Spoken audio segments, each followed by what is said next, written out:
चिट्ठी न कोई संदेश, जाने वो कौन सा देश, जहां तुम चले गए, जहां तुम चले। नमस्कार दोस्तों, वार न्यूज में सभी दर्शकों का स्वागत है। लोकतंत्र का तो सबसे बड़ा जो हथियार होता है वो इस देश के नागरिक का वोट होता है, जो अपने मर्जी से किसी राजनीतिक दल की पार्टी के प्रत्याशी को चुनाव जितवाता है। उसको ही मोदी सरकार ने हाईजैक कर दिया था इलेक्ट्रॉनिक वोटिंग मशीन के तहत। इसको कई बार ईडीआर एसोसिएशन डेमोक्रेटिक ने कई बार सुप्रीम कोर्ट से गुहार लगाई कि इलेक्ट्रॉनिक वोटिंग मशीन को गंभीरता से लेते हुए इसके बारे में निर्णय दे, लेकिन डीवाई चंद्रचूड़ ने भी इसको मना कर दिया और कोई सुनवाई नहीं हुई। लेकिन जब दिल्ली के हाई कोर्ट में एक याचिका दाखिल कर दी गई कि किसी तरह से इलेक्ट्रॉनिक वोटिंग मशीन से चुनाव न लिया जाए और इलेक्ट्रॉनिक वोटिंग मशीन में जितने भी तथ्य और सत्यापन है उसकी जांच की जाए और चुनाव आयोग को आदेश दिया जाए, लेकिन ऐसा हो नहीं पाया। दिल्ली हाई कोर्ट ने उस याचिका को खारिज कर दिया।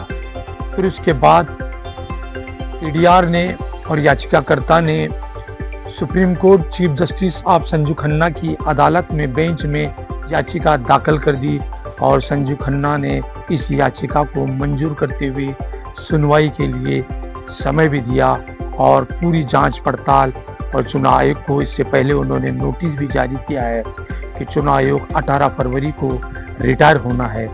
लेकिन रिटायर होने से पहले बहुत बड़ा खुलासा, बहुत बड़ी बात इस लोकतंत्र के लिए होने जा रही है। लेकिन चुनाव की पूरी प्रक्रिया को ही बदलने का मंसूबा और राजीव कुमार को फिर से एक्सटेंशन देने का मोदी सरकार प्लान बना रही है। इसी के तहत संजू खन्ना ने जो याचिका स्वीकार कर ली है उसकी सुनवाई बहुत जल्द होगी और इस देश के अंदर मुझे लगता है कि इलेक्ट्रॉनिक वोटिंग मशीन से समूचे राज्य में भाजपा जिस तरह से हरियाणा, मध्य प्रदेश और उसके बाद महाराष्ट्र में जो चुनाव हुए वो पूरी तरीके से भाजपा के पक्ष में गए। अब दिल्ली का भी जो चुनाव होने जा रहा है 5 अप्रैल को मतदान होना है और 5 फरवरी को मतदान होना है और 8 फरवरी को मतगणना होना है। इसी तर्ज पर ये याचिका दाखिल की गई थी, लेकिन संजू खन्ना ने उस याचिका को स्वीकार किया। ये मोदी सरकार की अब अग्नि परीक्षा होगी। क्या राजीव कुमार रिटायर होके हिमालय की में अज्ञातवास होंगे या जेल की कोठरी में चले जाएंगे? लेकिन संजू खन्ना से इस लोकतंत्र पर विश्वास और आस्था रखने वाली 140 करोड़ जनता की निगाहें आज संजू खन्ना पर टिकी हैं कि इलेक्ट्रॉनिक वोटिंग मशीन के विषय पर क्या निर्णय लेंगे। क्या राजीव कुमार के जो जितने भी फैसले हो चुके हैं उन्होंने शाराना अंदाज में इलेक्ट्रॉनिक वोटिंग मशीन में किसी तरह का भी कोई तथ्य नहीं है उसको अस्वीकार करते हुए किसी भी प्रश्न का उत्तर उन्होंने नहीं दिया और न ही पंजाब हरियाणा हाईकोर्ट के जो आदेश का है उसका पालन भी नहीं किया कि पंजाब और हरियाणा के हाईकोर्ट ने स्पष्ट दिशा निर्देश जारी किए थे कि किसी तरह से भी वीआईपैट और 17C फॉर्म का मिलान होना चाहिए और जितने भी दस्तावेज हैं और जो पराभूत उम्मीदवार 1 और 2 को देना चाहिए। लेकिन एक ही रात में मोदी सरकार ने एक अध्यादेश जारी करते हुए चुनाव आयोग के पक्ष में ऐसा निर्णय लिया और उस अध्यादेश के माध्यम से यानी हाईकोर्ट को भी एक तरह से हाईकोर्ट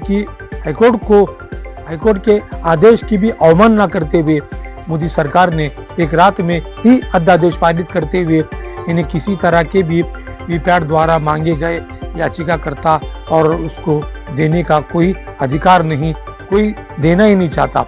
इन्हें चुनाव आयोग अपनी पूरी तरह से ऐसी बांधनी कर ली कि कोई भी आरटीआई के माध्यम से और चुनाव पराजय होने वाले उम्मीदवार भी इस वीपैट के माध्यम से कोई भी कैमरा 17C फॉर्म वीआईपैट का मिलान किसी तरह की मांगनी नहीं कर सकता, ऐसा कानून पारित करा दिया।